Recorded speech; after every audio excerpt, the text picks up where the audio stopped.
Ami Renardo, bien de bonjour. Allez, installez-vous confortablement et aujourd'hui, retour sur un JCE qui est Mage Noir et notamment sur ses extensions. Alors pour ceux qui ne connaîtraient pas les règles, j'avais déjà réalisé une vidéo auparavant, donc sur ce sujet, que vous allez pouvoir retrouver juste ici. Concernant les extensions, il faut savoir qu'elles sont au nombre de 6, avec chacune 54 cartes. Bien évidemment, vous allez pouvoir les combiner avec les cartes du jeu de base, elles auront chacune leur propre spécificité, leur mécanique, et ce qui va vous permettre bien sûr de créer bien de nouveaux archétypes. Et pour ceux qui n'aiment pas deck builder, vous allez retrouver dans chaque extension une petite carte qui va vous suggérer un deck de départ. Allez, sans plus attendre, voyons ce qu'offre chacune de ces extensions. Première extension avec l'électricité, qui va ramener pas mal de subtilité à l'élément qui était l'air. Alors, l'électricité, c'est quoi? C'est quelque chose qui se veut à la fois rapide, qui va se propager et qui va parfois étourdir. Et bien, c'est exactement ce que va nous proposer cette extension. On va retrouver plus de combos avec des enchaînements nerveux et agressifs. On va retrouver un nouveau mot-clé qui est rapide et qui va permettre de lancer ses sorts à n'importe quel moment, y compris pendant le tour de votre adversaire. Vous pourrez ainsi, par exemple, avec le tonnerre de Zeus, déclencher sa capacité lorsque l'adversaire est sur le point de piocher, ou encore avec le tonnerre étourdissant qui va permettre de ralentir les sorts ennemis avec le mot-clé lent. Et une carte qui s'accorde très bien avec ce mot-clé, c'est la carte Rituel Supraconducteur, qui va augmenter les dégâts de vos cartes durant le tour adverse. Par contre, en contrepartie, durant vos tours, vos dégâts seront limités.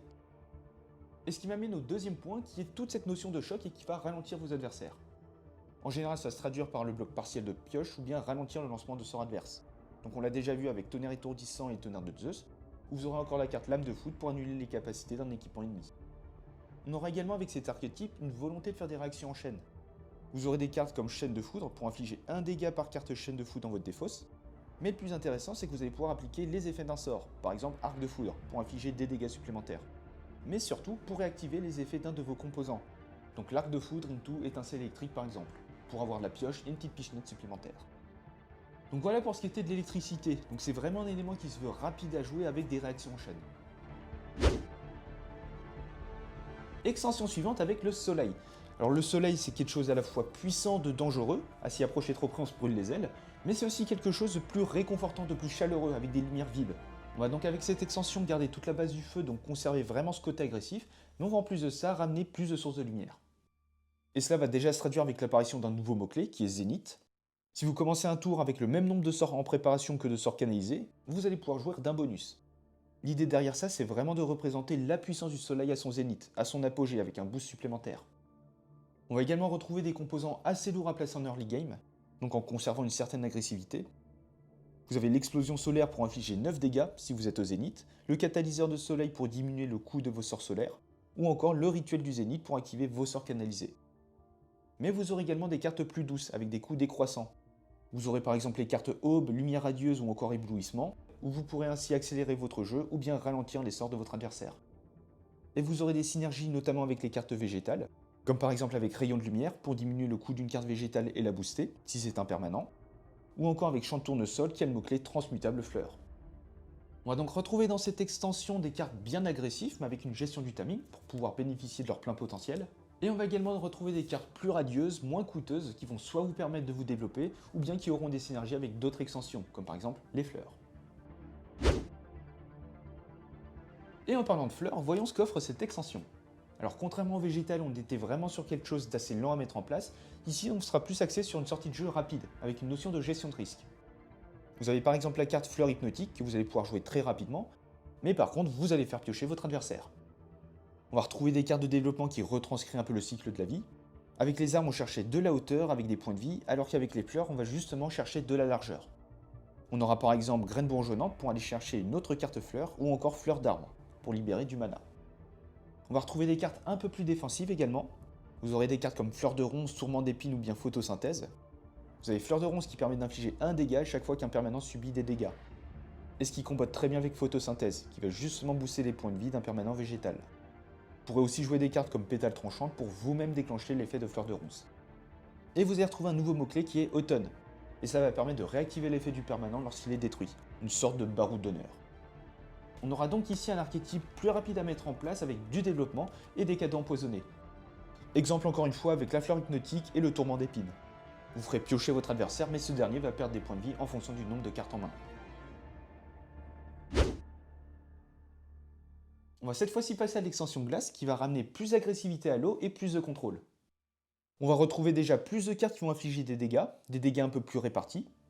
Vous aurez par exemple des cartes comme Brinic, les chars de glace ou encore Météore de cristal, qui va infliger 2 dégâts augmentés de 1 par composant glace sous votre contrôle. Et souvent la glace est synonyme de lenteur, d'engourdissement. Et on va retrouver toute cette notion-là qui va ralentir le jeu. On aura déjà le mot-clé lent qui est une sorte de mal d'invocation. Donc un sort que vous venez de jouer ne pourra pas être activé durant ce tour. Vous avez des cartes comme Infiltration glaciale, Rituel du zéro absolu ou encore Supraconductivité qui font justement l'affaire. Et vous avez aussi des effets qui permettent de soit ralentir votre adversaire à l'instar de l'électricité, soit qui vous apportent plus de contrôle, plus de tempo. Et c'est notamment le cas avec des cartes comme Souffle de glace, Mur de glace ou encore Rose de Yuki-onna. On a le Souffle de glace qui va venir augmenter le coût des sorts, le Mur de glace qui va permettre de ralentir les attaques adverses et de temporiser, ou bien la robe de Yuki-onna qui va obliger votre adversaire à payer un mana à chaque fois qu'il pioche une carte. Donc vous l'aurez compris avec cette extension, on est vraiment sur quelque chose qui va ralentir votre adversaire, vous aurez également plus de contrôle et vous allez infliger plus de dégâts que l'élément eau. Avant-dernière extension avec le sable qui va venir agrémenter l'élément minerai. Concernant ce dernier, on avait quelque chose de robuste, d'assez rigide dans le gameplay, et justement avec cette extension sable, elle va ramener plus de souplesse et plus de flexibilité.